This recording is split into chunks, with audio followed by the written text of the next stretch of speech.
Yo, what's up mga kaibigan? Nalina tayo magkwentuhan sa one-on-one interview ng ESPN Senior NBA Insider Shams Charania at Anthony Davis ay sinabi nga ni AD na naglalaro siya ng kanyang best basketball tuwing may kasama siyang isa pang big man. Hindi pa nga daw siya satisfied sa roster na meron sila at nakikita naman natin umano na naging epektibo ito noong kasama niya si Dwight Howard at JaVale McGee na kapag uwi nga daw sila ng championship.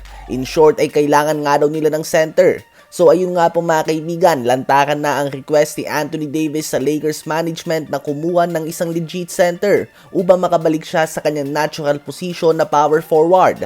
Matapos na magkampiyon ng Lakers ay ginawa nilang center si Anthony Davis.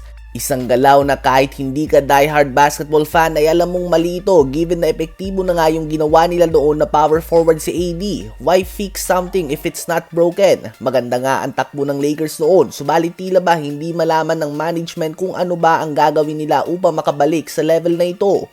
Kahit na multiple seasons nang hinihingi ni Anthony Davis ang isang legit na center. Nagparinig nga ulit si Dwight Howard na hindi naman daw mahirap maghanap ng center pertaining to himself na available nga siya.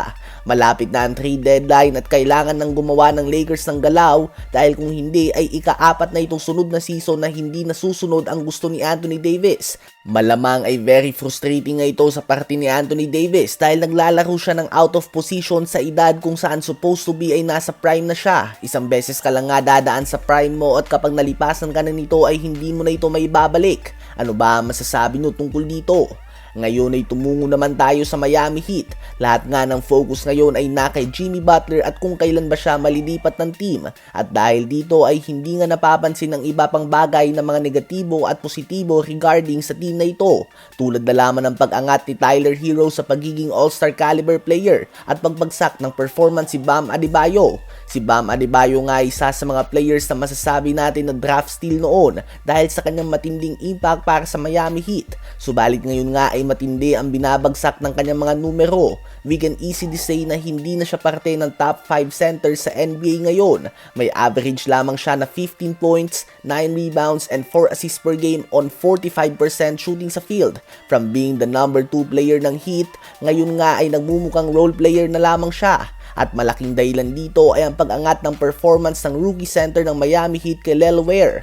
Ang 20-year-old number 15 pick ay nagtatala ng 22.3 points, 11 rebounds, and 2 blocks per game on 53% shooting sa field sa last 3 games. Sa mga hindi pamilyar sa kanya ay parang Derek Lively nga ang laro niya subalit tumitira siya sa labas. Very athletic at 7-footer din ito. Sa ngayon nga ay mas nagiging productive pa siya kaysa kay Bam Adebayo. Kayo ba mga kaibigan, ano ba ang masasabi nyo tungkol dito? Sa palagay nyo ba ay tatagal pa sa Miami Heat si Bam Adebayo?